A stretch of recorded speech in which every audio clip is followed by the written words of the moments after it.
Dans les archives poussiéreuses du comté de Davidson, dans le Tennessee, un document daté de 1853 révèle une vérité qui glace le sang. Les vêtements de la famille Caldwell ont été trouvés imprégnés d'une substance toxique d'origine végétale, cousue méthodiquement dans les fibres par des mains expertes. L'esclave Louisa demeure introuvable. Cette ligne, griffonnée à la hâte par un enquêteur de l'époque, ouvre la porte sur l'une des affaires les plus troublantes de l'Amérique d'avant-guerre. Avant de plonger dans cette histoire qui défie l'entendement, prenez un moment pour vous abonner à cette chaîne et dites-nous dans les commentaires de quelle ville vous nous écoutez. Votre présence nous rappelle que certains secrets du passé résonnent encore aujourd'hui, par-delà les océans et les siècles. L'année 1853 marquait une période de prospérité trompeuse pour le Tennessee. Les plantations de coton s'étendaient comme des royaumes féodaux le long des rivières Cumberland et Tennessee, tandis que Nashville émergeait comme un centre commercial florissant.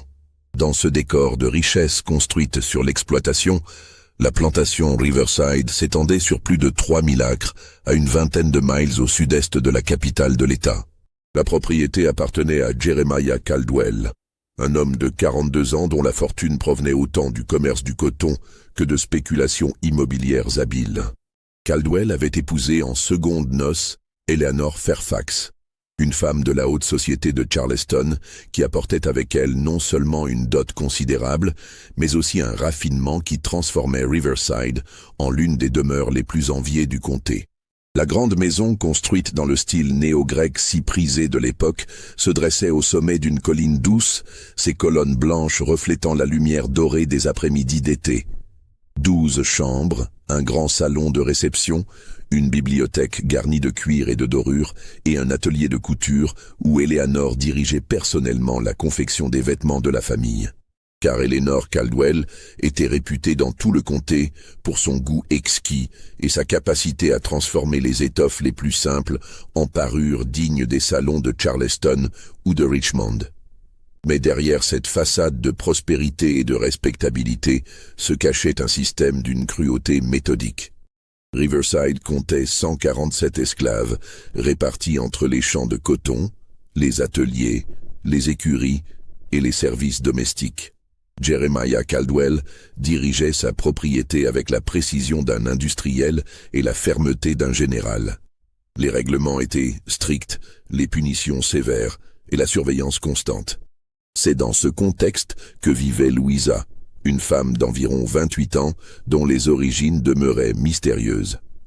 Contrairement à la plupart des esclaves de Riverside qui étaient nés sur la plantation ou avaient été achetés lors de ventes publiques bien documentées, Louisa était arrivée dans des circonstances troubles en 1850. Jeremiah Caldwell l'avait acquise lors d'un voyage d'affaires à la Nouvelle-Orléans, mais les documents de vente avaient disparu des registres peu après son arrivée. Ce qui frappait immédiatement chez Louisa, c'était son allure. Grande, le port altier malgré les chaînes invisibles de l'esclavage, elle possédait des traits qui trahissaient un mélange complexe d'origine. Ses mains, fines et habiles, révélaient une éducation qui dépassait largement celle des esclaves ordinaires. Elle parlait un français impeccable, maîtrisait l'anglais avec une diction parfaite et démontrait des connaissances en botanique qui surprenaient même Eleanor Caldwell. Dès son arrivée, Louisa fut assignée à l'atelier de couture de la grande maison. Eleanor avait rapidement reconnu en elle un talent exceptionnel. Les doigts de Louisa maniaient l'aiguille avec une précision d'orfèvre, et ses broderies rivalisaient avec les plus belles œuvres européennes.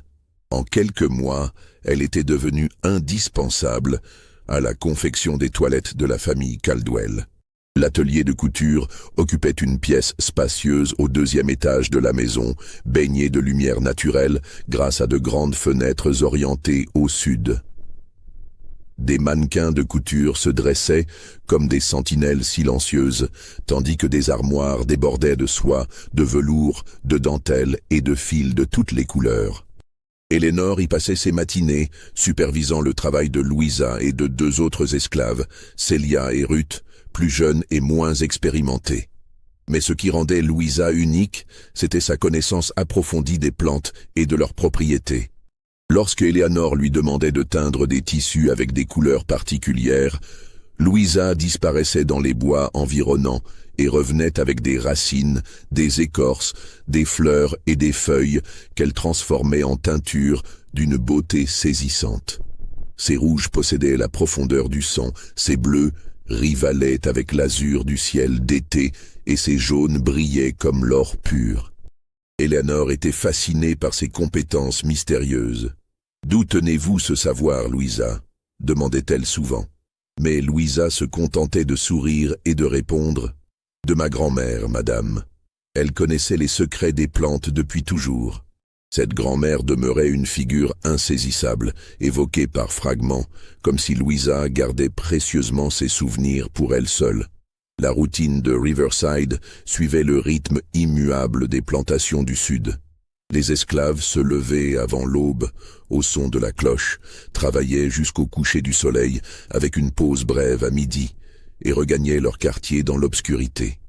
Mais pour Louisa, les journées s'écoulaient différemment. Son travail dans l'atelier lui donnait accès à la grande maison, lui permettait d'observer les habitudes de la famille, d'écouter leurs conversations, de comprendre leurs relations. Elle voyait Jeremiah Caldwell rentrer de ses voyages d'affaires, toujours préoccupé par ses comptes et ses correspondances. Elle observait Eleanor dans ses moments d'intimité, lisant des romans français ou écrivant à ses amis de Charleston. Elle était témoin des disputes feutrées du couple, de leur réconciliation passionnée, de leurs projets d'avenir qui ne tenaient jamais compte de ceux qu'ils possédaient comme du bétail. Et elle écoutait, car dans l'atelier de couture, les langues se déliaient. Eleanor recevait régulièrement la visite de dames de la société locale, et leurs conversations révélaient un monde de rivalités, de scandales étouffés et de secrets soigneusement gardés. Louisa apprenait ainsi que Jeremiah entretenait une liaison avec la femme d'un voisin, que Eleanor avait perdu 2 enfants en bas âge avant son mariage, que la fortune des Caldwell reposait sur des dettes dissimulées et des contrats douteux. Mais ce qui marquait le plus Louisa, c'était la cruauté quotidienne, banale, acceptée comme naturelle par ceux qui en bénéficiaient. Les châtiments corporels pour la moindre faute, les familles séparées lors de ventes d'esclaves, les femmes violées par leurs maîtres, les enfants arrachés à leur mère pour être vendus comme des marchandises.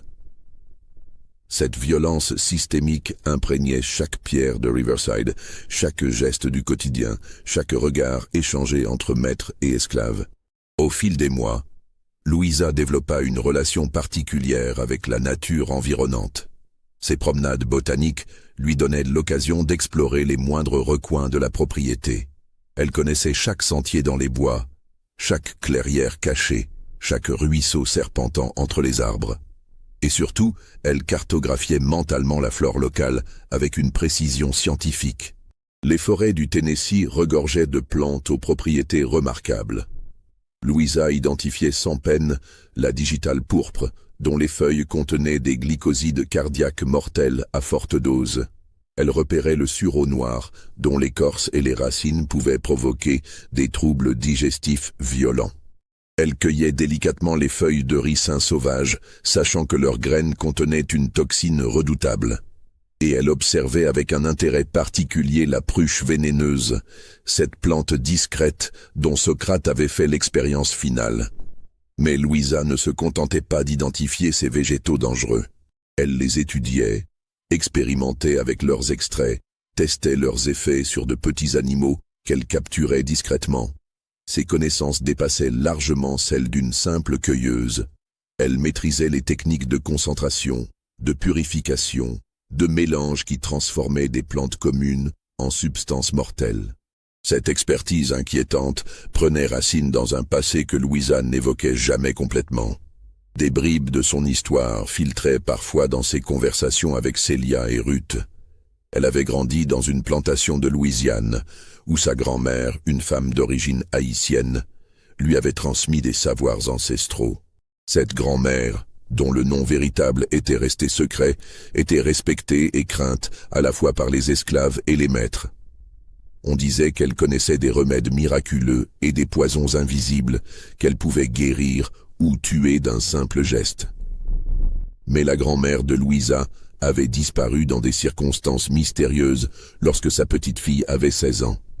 Certains affirmaient qu'elle avait été vendue à un marchand itinérant. D'autres prétendaient qu'elle s'était enfuie vers les bayous de Louisiane.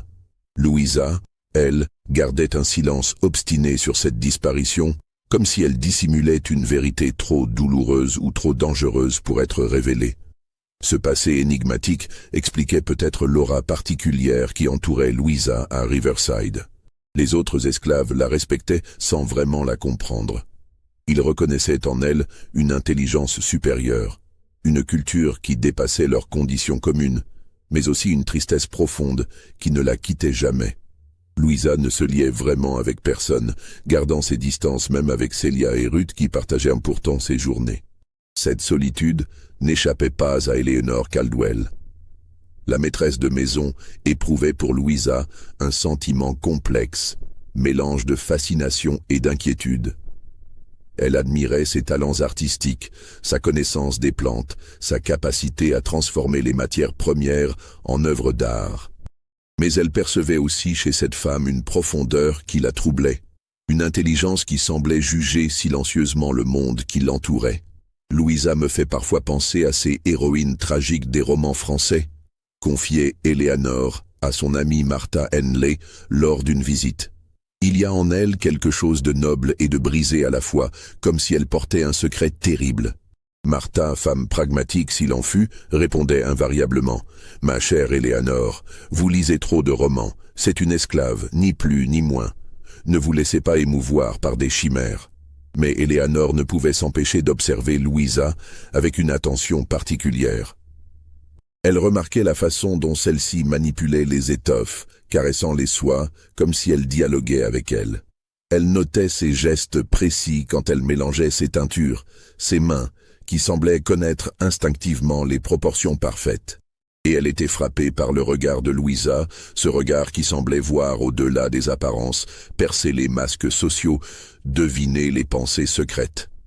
Cette relation ambiguë entre la maîtresse et l'esclave créait une tension sourde dans l'atelier de couture.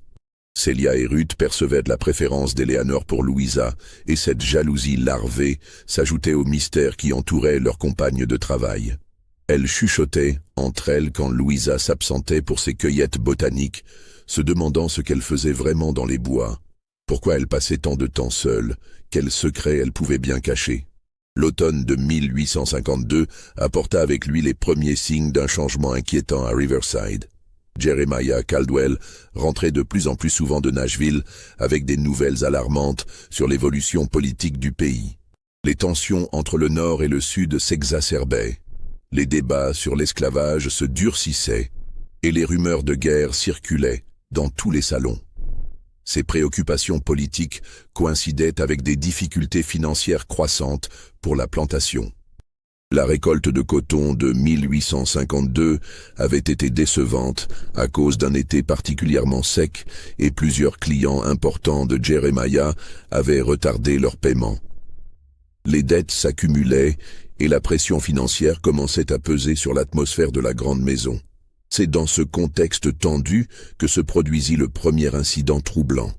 En novembre 1852, lors d'un dîner réunissant plusieurs familles influentes du comté, Eleanor Caldwell fut prise de malaises étranges. Elle venait de revêtir une robe de soie bleue confectionnée récemment dans son atelier, une création particulièrement réussie qui avait suscité l'admiration de toutes les dames présentes. Au cours du repas, Eleanor commença à ressentir des démangeaisons sur les bras et le décolleté. D'abord discrètes, ces irritations s'intensifièrent rapidement, provoquant des rougeurs visibles qui contrastaient désagréablement avec la couleur de sa robe. Puis vinrent des nausées, des vertiges, une sensation de brûlure qui se propageait sur toute la peau en contact avec le tissu.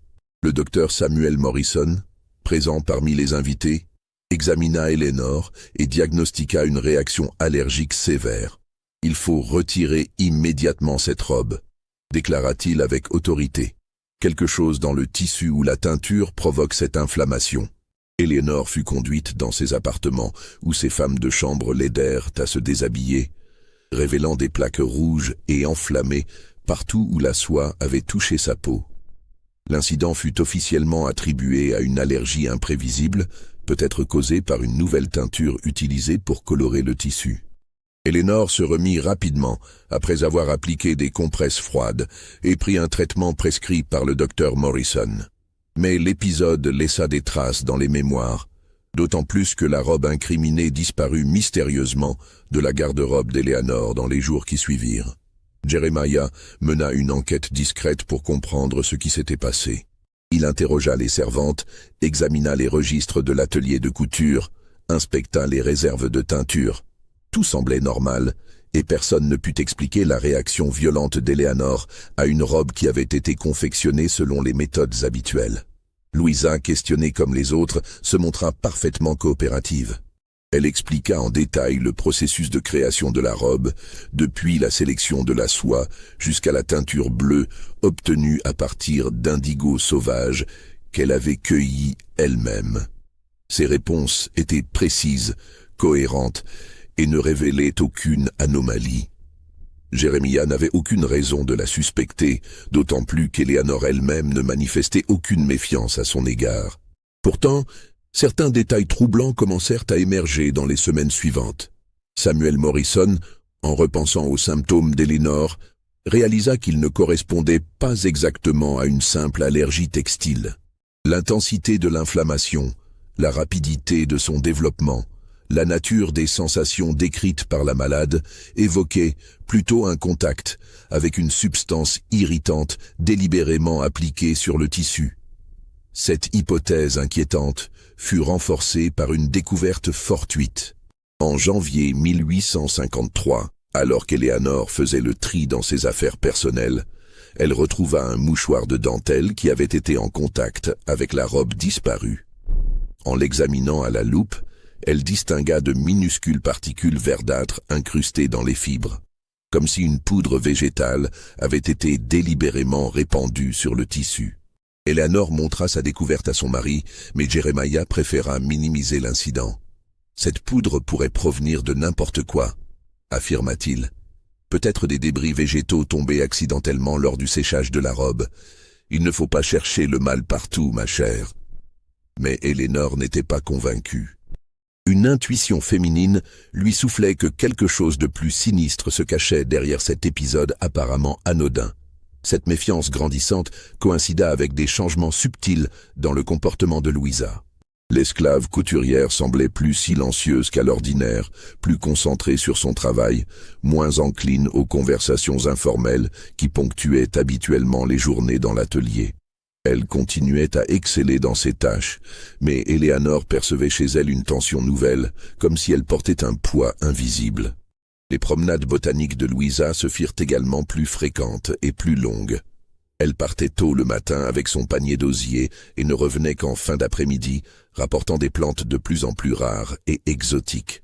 Ses teintures atteignaient des niveaux de perfection inégalés, mais Eleanor remarquait qu'elle manipulait désormais ses préparations avec des précautions inhabituelles, portant parfois des gants de coton fin et évitant tout contact direct avec certains mélanges. Le printemps de 1853 apporta avec lui une série d'événements qui transformèrent définitivement l'atmosphère de Riverside. En mars, Jeremiah reçut une lettre qui l'inquiéta profondément, bien qu'il s'efforçât de dissimuler ses préoccupations. Cette correspondance provenait d'un avocat de la Nouvelle-Orléans qui réclamait des informations sur une esclave nommée Louisa, acquise par Jeremiah en 1850 dans des circonstances qui semblaient désormais controversées. Il apparaissait que la vente de Louisa n'avait pas été aussi régulière que Jeremiah l'avait cru. L'avocat représentait les héritiers d'une plantation louisianaise qui contestait la légalité de cette transaction. Selon eux, Louisa avait été vendue sans l'autorisation de tous les propriétaires légaux et ils exigeaient soit sa restitution, soit le paiement d'une indemnité substantielle. Cette révélation plaçait Jeremiah dans une position délicate. Non seulement il risquait de perdre une esclave de grande valeur, mais la publicité d'une procédure judiciaire pourrait ternir sa réputation dans un moment où sa situation financière était déjà fragile. Il décida de mener ses propres recherches sur le passé de Louisa, espérant trouver des éléments qui renforceraient sa position légale. Ces investigations révélèrent un passé plus complexe et plus sombre qu'il ne l'avait imaginé. Louisa avait effectivement vécu dans une plantation près de Bâton Rouge jusqu'en 1849. Cette propriété, appelée Belle-Aurore, appartenait à la famille Thibodeau, des créoles français établis en Louisiane depuis plusieurs générations. Mais Belle-Aurore avait été le théâtre d'événements tragiques qui avaient conduit à sa vente forcée. En 1848, Octave Thibodeau, le maître de Belle-Aurore, était mort dans des circonstances mystérieuses. Officiellement, il avait succombé à une fièvre maligne qui sévissait dans la région.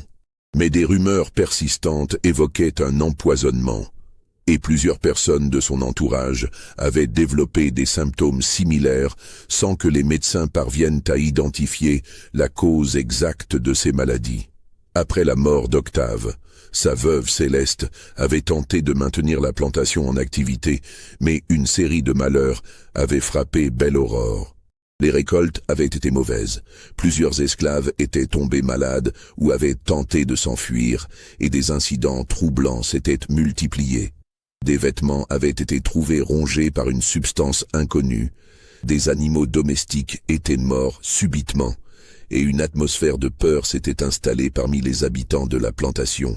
La situation était devenue si difficile que Céleste Thibodeau avait décidé de vendre Belle-Aurore et de disperser ses esclaves.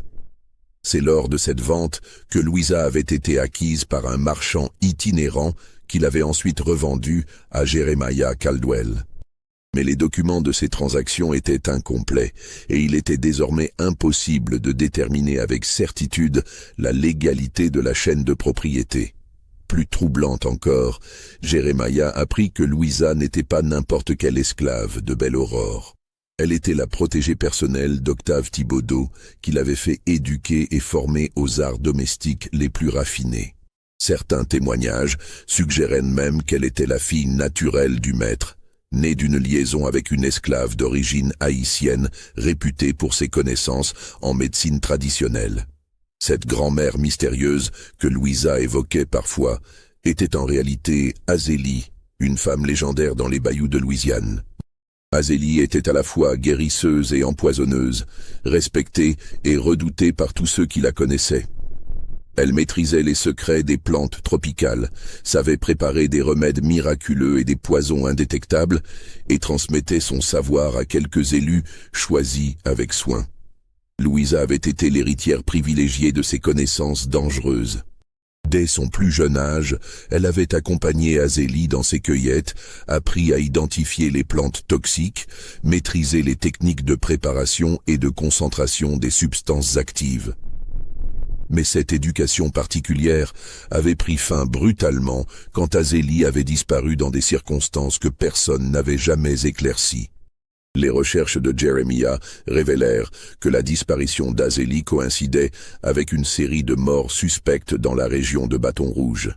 Plusieurs propriétaires de plantations étaient décédés de maladies inexpliquées, et les autorités avaient commencé à soupçonner l'existence d'un réseau d'empoisonneurs parmi la population esclave.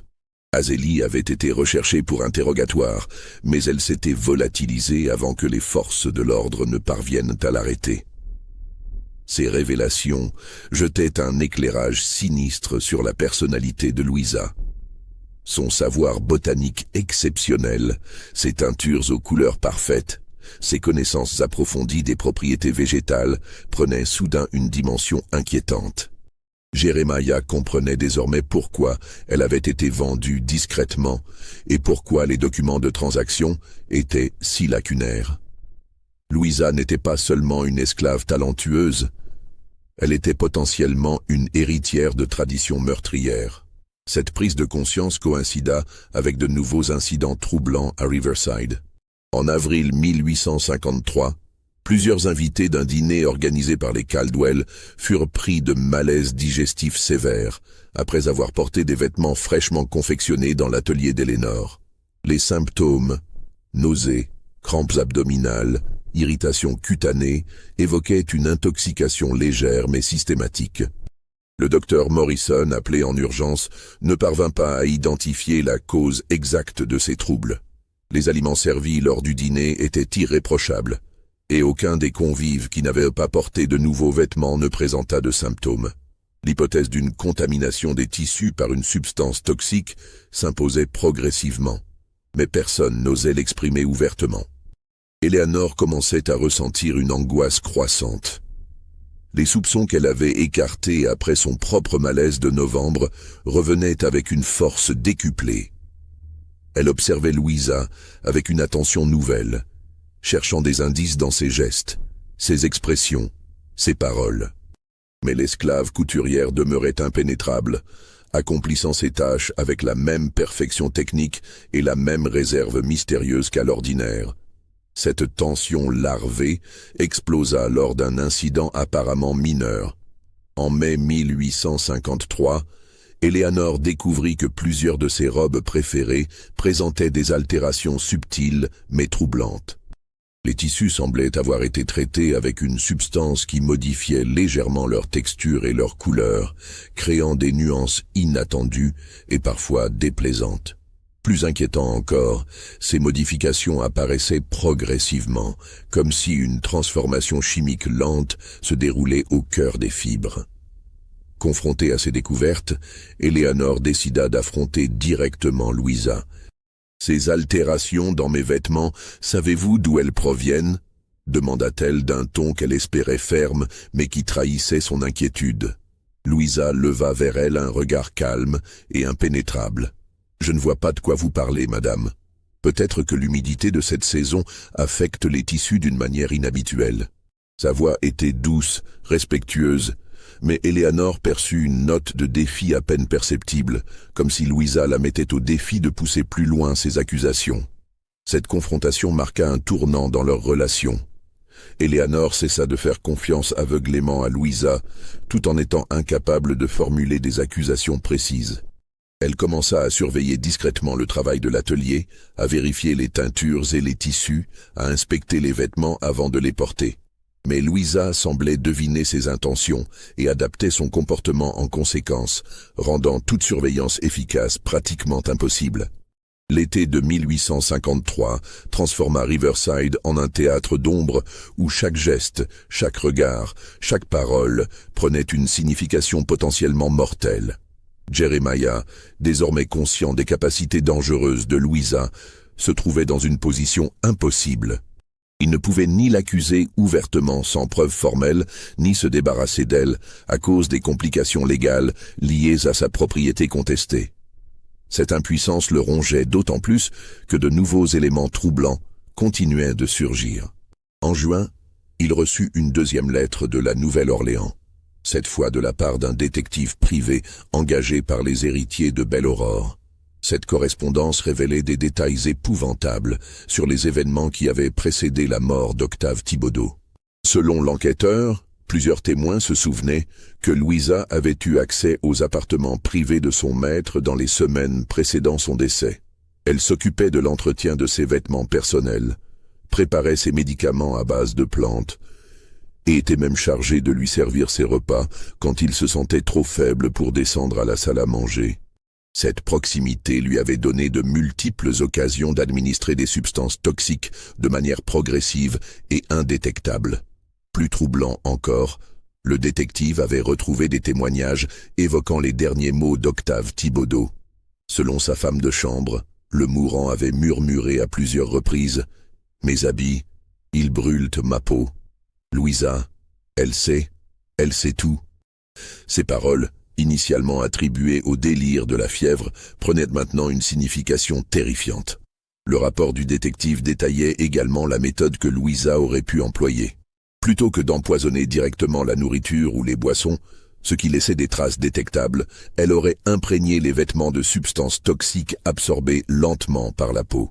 Cette technique, particulièrement raffinée, permettait un empoisonnement progressif sur plusieurs semaines, rendant le diagnostic médical pratiquement impossible avec les moyens de l'époque. Jeremiah comprenait désormais la stratégie diabolique de Louisa. Les vêtements étaient le vecteur parfait pour ces poisons. Ils étaient en contact permanent avec la peau, personne ne songeait à les analyser en cas de maladie, et une couturière experte pouvait facilement dissimuler des substances dans les fibres ou les coutures. La beauté même des créations de Louisa servait de camouflage à ses intentions meurtrières. Cette révélation coïncidait avec de nouveaux développements inquiétants à Riverside. Eleanor avait commencé à tenir un journal secret où elle notait tous les incidents suspects liés aux vêtements de la famille. Ces observations révélaient un schéma troublant. Chaque fois qu'elle ou Jeremiah portaient des créations récentes de Louisa, ils développaient des symptômes légers mais persistants. Maux de tête, irritation cutanée, troubles digestifs, fatigue inexpliquée, rien d'assez grave pour justifier une consultation médicale, mais suffisant pour affaiblir progressivement leur résistance. Eleanor remarquait également que Louisa semblait anticiper leurs besoins vestimentaires avec une précision troublante. Elle proposait toujours les bonnes tenues pour les occasions importantes, suggérait des modifications qui mettaient en valeur leurs atouts, et créait des pièces si parfaites qu'il était impossible de ne pas les porter. Cette sollicitude apparente dissimulait peut-être une stratégie méthodique pour s'assurer que ses victimes entreraient en contact avec ces préparations toxiques. Le journal d'Eleanor révélait aussi des observations plus subtiles sur le comportement de Louisa. L'esclave semblait surveiller discrètement les effets de ses créations, posant des questions anodines sur le confort des vêtements, la réaction de la peau aux nouveaux tissus, l'état de santé général de ses maîtres. Ces enquêtes informelles lui permettaient d'ajuster ses dosages et de perfectionner ses méthodes sans éveiller les soupçons. En juillet, un incident particulièrement alarmant faillit tourner au drame. Jeremiah s'apprêtait à porter un costume nouvellement confectionné pour une réception importante à Nashville, quand Eleanor, prise d'une intuition soudaine, insista pour qu'il l'examine d'abord attentivement. Sous une loupe, ils découvrirent que les boutons de nacre présentaient une coloration légèrement verdâtre, comme s'ils avaient été trempés dans une solution végétale. Cette découverte déclencha la première confrontation ouverte entre Jeremiah et Louisa. Il la fit appeler dans son bureau et lui présenta les boutons suspects. « Pouvez-vous m'expliquer cette coloration inhabituelle » demanda-t-il d'un ton qui ne laissait aucune place à l'évasion. Louisa examina les boutons avec un calme déconcertant. « Il arrive que certaines teintures naturelles réagissent avec la nacre, monsieur. C'est un phénomène que j'ai déjà observé avec l'indigo sauvage. Cela ne présente aucun danger, hein ?» Sa réponse était techniquement plausible, mais Jeremiah percevait une tension nouvelle dans sa voix, comme si elle réalisait que sa couverture commençait à se fissurer. « Dans ce cas, vous ne verrez aucun inconvénient à porter vous-même un vêtement orné de boutons similaires, » rétorqua Jeremiah avec un sourire glacial. Cette proposition fit naître la première expression d'inquiétude visible sur le visage de Louisa. Elle hésita une fraction de seconde avant de répondre « Bien sûr, monsieur, si vous le désirez. » Mais cette hésitation suffit à convaincre Jeremiah que ses soupçons étaient fondés. L'incident des boutons marqua le début d'une guerre psychologique sourde entre les maîtres et leurs esclaves. Jeremiah et Eleanor développèrent des stratégies pour éviter les pièges potentiels de Louisa.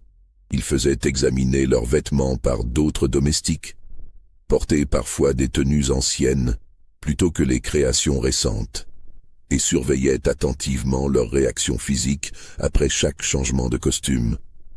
De son côté, Louisa semblait adapter sa stratégie. Ses créations devenaient moins fréquentes mais plus subtiles. Elle se concentrait sur des pièces essentielles, sous-vêtements, chemises de nuit, mouchoirs, qui étaient en contact prolongé avec la peau et que personne ne songeait à examiner de près.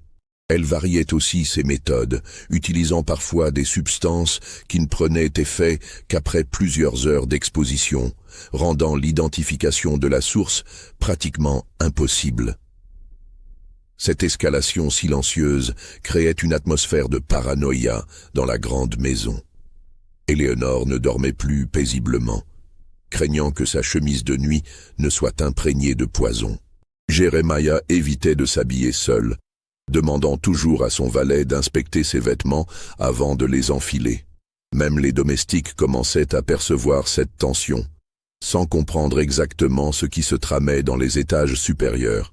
L'automne de 1853 apporta avec lui une série d'événements qui précipitèrent la crise finale.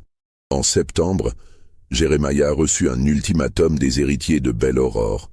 Soit il rendait Louisa dans un délai d'1 mois, soit il devrait comparaître devant un tribunal de la Nouvelle-Orléans pour défendre la légalité de son acquisition. Cette pression légale s'ajoutait aux inquiétudes croissantes concernant les activités suspectes de l'esclave couturière. Jeremiah se trouvait dans un dilemme cornélien. S'il gardait Louisa, il risquait de perdre un procès coûteux et de ternir définitivement sa réputation. S'il la rendait, il perdait non seulement un investissement considérable, mais il risquait aussi de laisser partir une meurtrière potentielle qui pourrait continuer ses méfaits ailleurs. Et s'il tentait de l'accuser d'empoisonnement, il lui faudrait des preuves formelles qu'il ne possédait pas. Cette indécision était d'autant plus frustrante que de nouveaux incidents troublants continuaient de se produire. En octobre, plusieurs invités d'une réception organisée par Eleanor furent pris de malaise identique après avoir dansé avec des gants de soie confectionnés spécialement pour l'occasion. Les symptômes, démangeaisons, rougeurs, sensations de brûlure, étaient suffisamment légers pour être attribués à la chaleur de la soirée, mais suffisamment systématiques pour éveiller les soupçons. Le docteur Morrison, présent lors de cette soirée, commençait lui aussi à s'interroger. Il y a quelque chose d'anormal dans ces réactions cutanées répétées, confia-t-il discrètement à Jeremiah. J'ai rarement vu autant de cas d'irritation liés aux vêtements dans une même famille. Vous devriez peut-être faire analyser vos tissus et vos teintures par un chimiste compétent. Cette suggestion ouvrait une nouvelle piste d'investigation, mais elle était aussi périlleuse. Faire analyser les créations de Louisa par un expert extérieur risquait de révéler publiquement l'existence de substances toxiques, ce qui déclencherait un scandale aux conséquences imprévisibles. Jeremiah décida néanmoins de franchir ce pas, contactant discrètement un pharmacien de Nashville, réputé pour ses connaissances en toxicologie. L'expert, Samuel Brewster, accepta d'examiner plusieurs échantillons de tissus et de teintures en toute confidentialité.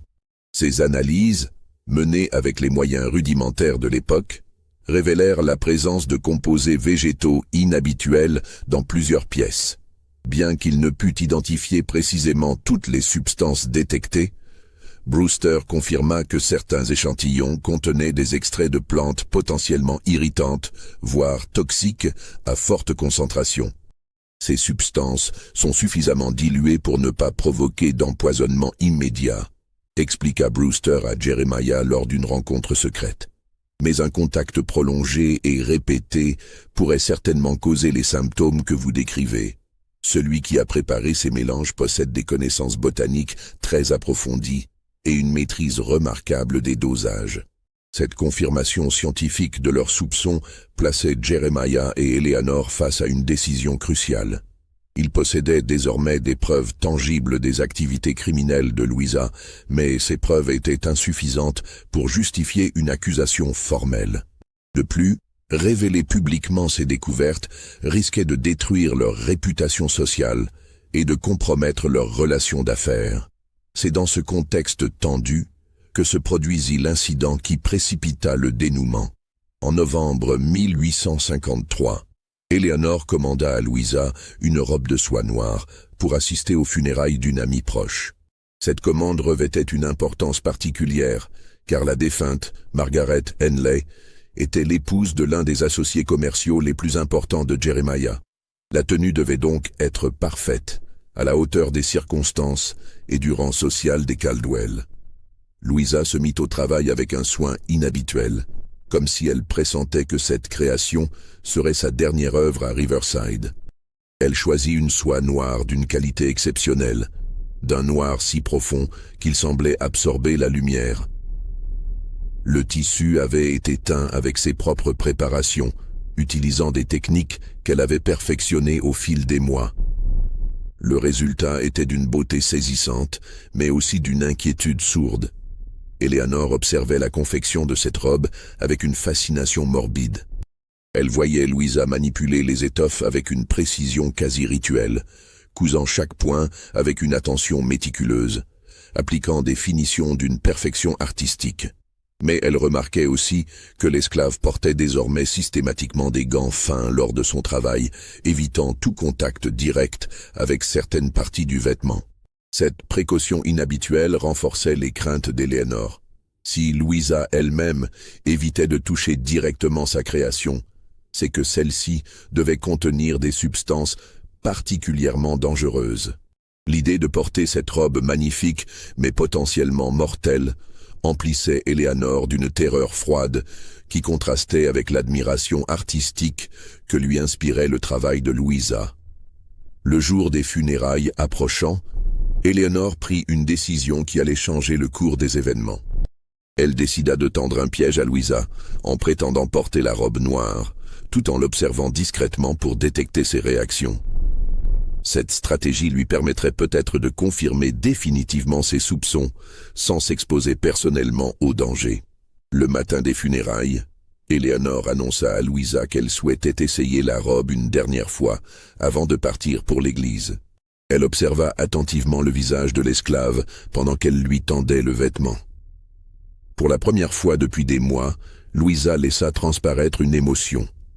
Une lueur d'inquiétude, presque de regret, traversa son regard habituellement impassible. « Madame, dit-elle d'une voix légèrement tremblante, peut-être serait-il préférable de porter une de vos anciennes robes noires pour cette occasion. Celle-ci est si neuve, si éclatante, elle risque de paraître inappropriée pour des funérailles. » Cette tentative de dissuasion confirma les pires craintes d'Eleanor. Louisa, qui n'avait jamais remis en question les choix vestimentaires de sa maîtresse, tentait maintenant de l'empêcher de porter sa propre création. Cette attitude révélait clairement que la robe contenait quelque chose de dangereux, quelque chose que même sa créatrice préférait éviter. Eleanor feignit d'accepter la suggestion de Louisa, mais elle garda précieusement la robe noire. Dès que l'esclave eut quitté la pièce, elle l'enveloppa soigneusement et la fit porter discrètement chez Samuel Brewster pour une analyse d'urgence. Cette fois, elle était déterminée à obtenir des preuves définitives, quelles qu'en soient les conséquences. L'analyse de Brewster révéla des résultats terrifiants. La robe noire était littéralement saturée de substances toxiques extraites de plusieurs plantes vénéneuses. L'expert identifia des traces de digital pourpre, de ricin, de pruches vénéneuses et d'autres végétaux mortels savamment mélangés et concentrés. La concentration était telle qu'un contact prolongé avec ce vêtement aurait provoqué une intoxication grave, probablement mortelle. « Madame Caldwell, » déclara Brewster d'une voix grave, « cette robe est une arme de guerre chimique. Celle qui l'a confectionnée voulait manifestement vous tuer. Vous avez eu une chance extraordinaire de ne pas la porter. » La découverte de la robe empoisonnée précipita une crise qui ne pouvait plus être différée. Eleanor et Jeremiah se trouvaient face à une évidence accablante. Louisa tentait systématiquement de les empoisonner depuis des mois, utilisant ses talents de couturière pour transformer leurs vêtements en instruments de mort lente. Cette révélation les glaçait d'horreur, mais elle soulevait aussi des questions troublantes sur les motivations de l'esclave. Jeremiah convoqua immédiatement le shérif du comté, Thomas Wickham, un homme intègre mais prudent qui connaissait la complexité des relations sociales dans une société esclavagiste. Wickham examina les preuves avec attention, les analyses de Brewster, le journal secret d'Eleanor, les témoignages concernant les malaises répétés et surtout la robe noire qui constituait une pièce à conviction irréfutable. « C'est un cas extraordinaire », admit le shérif après avoir pris connaissance de tous les éléments. « Je n'ai jamais vu une méthode d'empoisonnement aussi sophistiquée. Cette femme possède des connaissances qui dépassent largement celles d'une simple esclave. Nous devons l'arrêter immédiatement avant qu'elle ne s'enfuit ou ne tente de détruire les preuves. » L'arrestation de Louisa fut organisée avec discrétion pour éviter un scandale public. Le shérif Wickham, accompagné de 2 adjoints, se rendit à Riverside au petit matin. Ils trouvèrent Louisa dans l'atelier de couture, travaillant paisiblement sur un ouvrage de broderie comme si de rien n'était. Sa tranquillité apparente contrastait dramatiquement avec la gravité des accusations qui pesaient sur elle. Quand Wickham lui annonça qu'elle était arrêtée pour tentative d'empoisonnement, Louisa ne manifesta aucune surprise. Elle posa calmement son aiguille, rangea soigneusement son ouvrage et se tourna vers les représentants de la loi avec un sourire énigmatique. « J'ai toujours su que ce moment arriverait », dit-elle simplement. « Les secrets finissent toujours par être découverts, même les mieux gardés. » Cette réaction déconcerta les enquêteurs. Au lieu de nier les accusations ou de plaider l'innocence, Louisa semblait accepter son arrestation avec une sérénité troublante. Wickham tenta de l'interroger sur ses motivations, mais elle se contenta de répondre « Vous ne pourriez pas comprendre, shérif. Il y a des injustices qui ne peuvent être réparées que par des moyens exceptionnels. » L'interrogatoire officiel eut lieu dans les locaux du shérif, en présence de Jeremiah et d'Eleanor qui réclamaient des explications. Face à ses accusateurs, Louisa abandonna progressivement sa façade de soumission pour révéler une personnalité d'une complexité saisissante. Elle confirma avoir délibérément empoisonné les vêtements de ses maîtres, mais elle refusa d'exprimer le moindre remords pour ses actes. « Vous voulez savoir pourquoi ?» déclara-t-elle en fixant Jeremiah droit dans les yeux. « Parce que vous m'avez volé ma liberté, ma dignité, ma vie, parce que vous possédez des êtres humains comme du bétail. Parce que vous dormez paisiblement dans vos lits dorés pendant que nous croupissons dans nos cabanes. Parce que vous appelez cela civilisation. » Cette déclaration révélait enfin les motivations profondes de Louisa. Sa tentative d'empoisonnement n'était pas un acte de folie ou de méchanceté gratuite, mais un acte de rébellion désespérée contre un système qu'elle jugeait fondamentalement injuste. Elle avait utilisé ses connaissances héritées de sa grand-mère pour mener une guerre secrète contre ses oppresseurs, transformant son travail quotidien en instrument de vengeance. Mais les révélations de Louisa ne s'arrêtaient pas là. Pressée de questions par le shérif, elle admit que son objectif n'était pas seulement de tuer Jeremiah et Eleanor, mais de déclencher une panique qui ébranlerait le système esclavagiste de la région. Quand les maîtres apprendront qu'ils peuvent mourir empoisonnés par ceux qu'ils oppriment, expliqua-t-elle, ils commenceront peut-être à réfléchir aux conséquences de leurs actes. Cette stratégie révélait une intelligence tactique remarquable. Louisa avait compris que l'empoisonnement discret de quelques propriétaires créerait une psychose collective parmi les esclavagistes, les rendant paranoïaques et méfiants envers leurs propres esclaves. Cette méfiance généralisée pourrait déstabiliser les fondements mêmes de l'économie de plantation, en sapant la confiance entre maîtres et serviteurs. L'interrogatoire révéla aussi l'étendue des connaissances de Louisa en matière de toxicologie. Elle décrivit avec une précision scientifique les propriétés des différentes plantes qu'elle utilisait, leurs effets sur l'organisme humain, les dosages nécessaires pour obtenir tel ou tel résultat. Ces explications impressionnèrent même Samuel Brewster, qui assista à une partie de l'interrogatoire en qualité d'expert. Cette femme maîtrise des concepts de chimie organique que peu de savants comprennent véritablement, confia Brewster au shérif. Elle sait comment extraire et concentrer les principes actifs, comment les mélanger pour potentialiser leurs effets, comment les appliquer pour maximiser leur absorption cutanée. C'est un génie du mal, mais c'est indéniablement un génie. Louisa révéla également qu'elle n'agissait pas seule. Sans donner de nom précis, elle laissa entendre qu'elle faisait partie d'un réseau informel d'esclaves, partageant des connaissances dangereuses. Ces femmes, héritières des traditions de guérisseuses et d'empoisonneuses, s'échangeaient des recettes, des techniques, des informations sur les plantes toxiques locales. Elles constituaient une société secrète au cœur même du système esclavagiste. Cette révélation terrifia les autorités locales. L'idée qu'un réseau organisé d'empoisonneuses puisse opérer dans l'ombre remettait en question tous les fondements de la sécurité des propriétaires d'esclaves. Si Louisa disait vrai, combien d'autres femmes possédaient des connaissances similaires? Combien d'autres tentatives d'empoisonnement étaient passées inaperçues, attribuées à des maladies naturelles? Face à ces révélations terrifiantes, le shérif Wickham décida de transférer Louisa vers une prison plus sécurisée à Nashville, en attendant son procès. Mais la prisonnière sembla deviner ses intentions. La nuit précédant son transfert, alors qu'elle était enfermée dans une cellule sous la surveillance de 2 gardes, Louisa disparut dans des circonstances qui demeurent mystérieuses.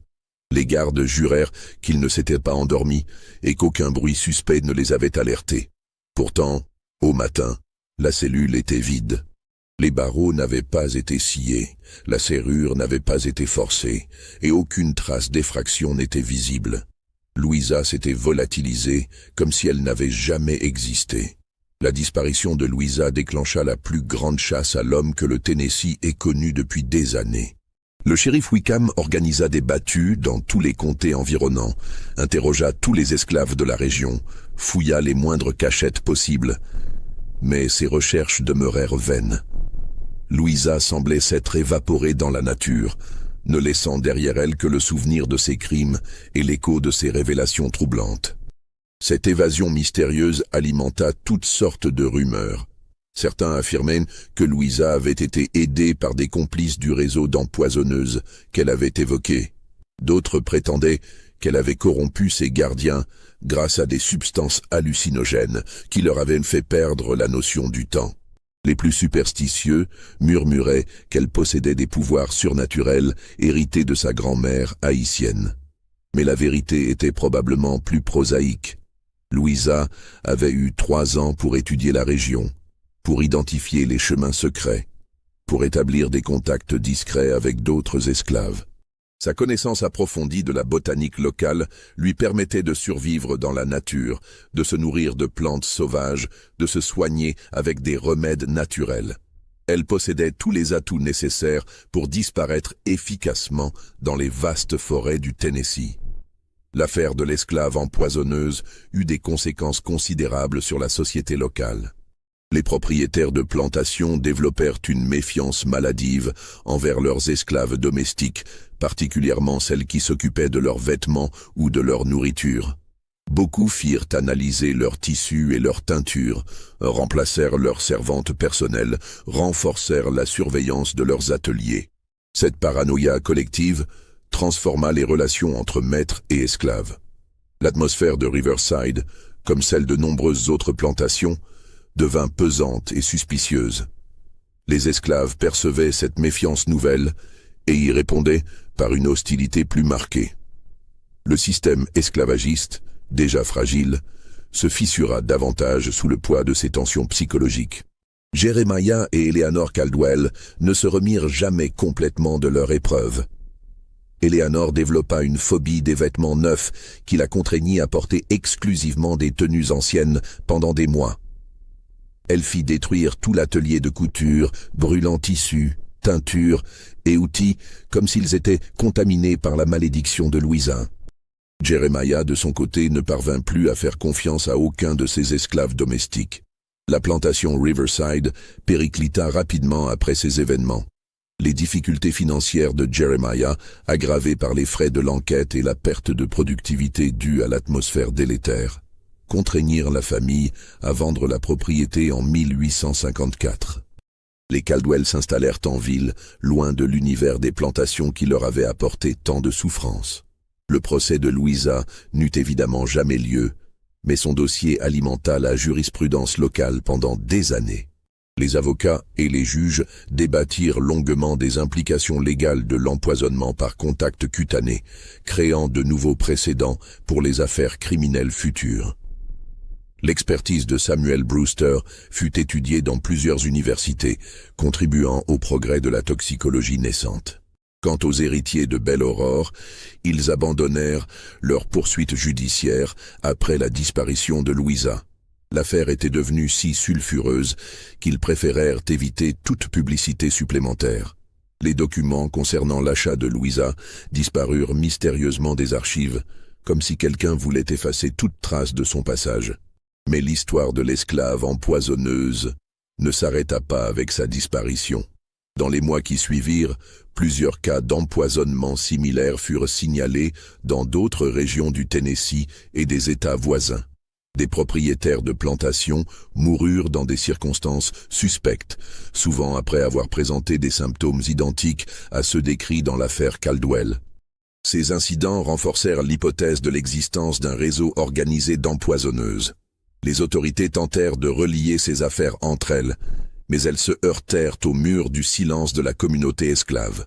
Aucun témoignage ne put être recueilli, aucune preuve formelle ne put être établie. Les empoisonneuses, si elles existaient vraiment, demeuraient invisibles et insaisissables. Cette invisibilité même alimentait la terreur des propriétaires d'esclaves. Ils réalisaient progressivement qu'ils vivaient au milieu d'un peuple opprimé qui possédait peut-être des moyens de résistance insoupçonnés. L'idée que leurs servantes, leurs cuisinières, leurs couturières puissent être des meurtrières potentielles transformait leur quotidien en cauchemar permanent. Certains historiens contemporains voient dans l'affaire Louisa l'un des épisodes précurseurs de la guerre civile américaine. En révélant l'existence possible d'une résistance esclave organisée et sophistiquée, cette histoire contribua à radicaliser les positions des deux camps. Les abolitionnistes y trouvèrent la preuve que l'esclavage générait une violence inévitable, tandis que les esclavagistes y virent la justification de mesures répressives encore plus sévères. La légende de Louisa continua à grandir après sa disparition. Les esclaves se transmettaient son histoire comme un exemple de résistance héroïque, tandis que les maîtres en parlaient comme d'un avertissement terrifiant. Elle devint une figure mythique, symbole de la révolte silencieuse et de la justice immanente. Aujourd'hui encore, dans les archives du comté de Davidson, le dossier de l'affaire Caldwell attire l'attention des chercheurs et des curieux. Mais de nombreux documents ont disparu au fil des ans, comme si quelqu'un veillait à préserver les secrets de Louisa. Les témoignages se contredisent, les preuves s'effacent, et la vérité historique se mélange progressivement à la légende. Peut-être que Louisa a réellement existé, qu'elle a empoisonné ses maîtres, qu'elle s'est évadée pour continuer sa guerre secrète. Peut-être que son histoire n'est qu'une construction collective, née de la peur et de la culpabilité d'une société fondée sur l'oppression. Ou peut-être que la réalité se situe quelque part entre ces deux extrêmes. Dans cette zone d'ombre où l'histoire et la légende se confondent, une certitude demeure. L'affaire de l'esclave Louisa révèle la complexité tragique des relations humaines dans l'Amérique d'avant-guerre. Elle nous rappelle que derrière les façades respectables de la société esclavagiste se cachaient des drames humains d'une intensité dévastatrice. Et elle pose une question qui résonne encore aujourd'hui. Jusqu'où peut aller un être humain quand il est poussé au désespoir par l'injustice? Abonnez-vous à notre chaîne pour découvrir d'autres secrets enfouis de l'histoire. Et partagez cette vidéo avec tous ceux qui s'intéressent aux mystères du passé. Car l'histoire de Louisa nous enseigne une leçon troublante. Les opprimés trouvent toujours des moyens de résister, même quand ces moyens défient notre compréhension morale. Et vous, que pensez-vous vraiment? Louisa était-elle une héroïne de la résistance ou une criminelle sans scrupules?